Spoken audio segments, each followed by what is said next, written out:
Magandang umaga po sa inyong lahat.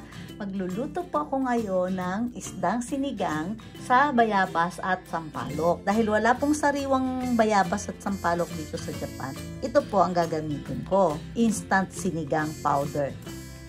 Inamihan ko na po ang sibuyas. Ugas na po ito. Malinis na.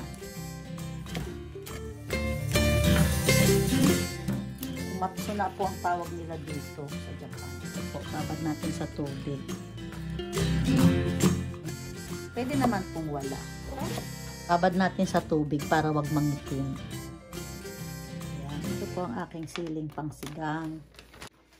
Ayan, ito po ang gagamitin kong isda, lapu-lapu. Bigay lang po sa akin ito. Ayan. Lalagyan ko po ng 1 teaspoon na asin. Ganituhin po natin.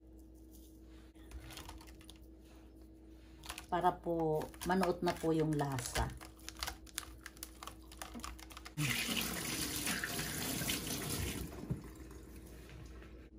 Ayan na po ang ating isda. Po kumukulo na. Sibuyas at kamatis.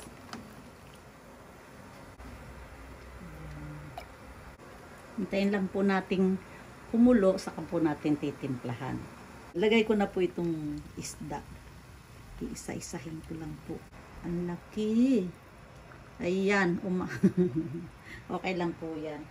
1 tablespoon na patis. At ang paminta.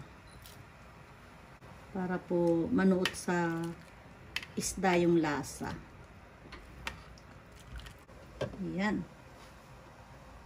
Takip. Hintayin po natin kumulo.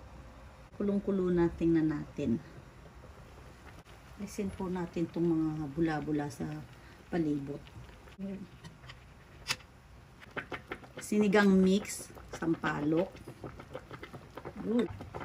Kailangan natin ito.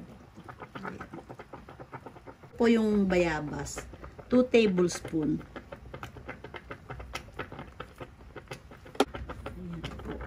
Katamtaman lang po ang apoy. Ayan. Luto na po yung fish. Matabang. Dagdagan ko po ng 1 tablespoon na patis. Siling pangsigang. Lagyan na po natin yung gulay. Ayoko po ng labog yung green na to. Ayan ko muna. Babaki. Ayan. Takpan ko po. Ayan. Mga 1 minuto na lang po. Tapos i-off ko na yung kalan. Tingnan natin. Alisin po natin yung bula-bula. Talaga pong itong bula-bula na to hindi na yan maiiwasan. Naku po, kumukulo na po yung tiyan ko sa gutom. Lagyan po natin ng sabaw pa.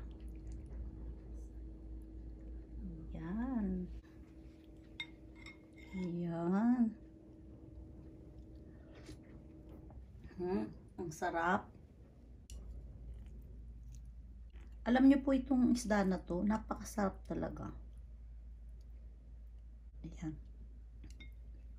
Tikman po natin. Itadakimasu. Sarap. Ang sarap po. Yung pinakabalat po ng isda, ang sarap. Ang kunat. Pati po yung lasa, syempre, nitong sinigang. Ang sarap po magkamay. Ayan.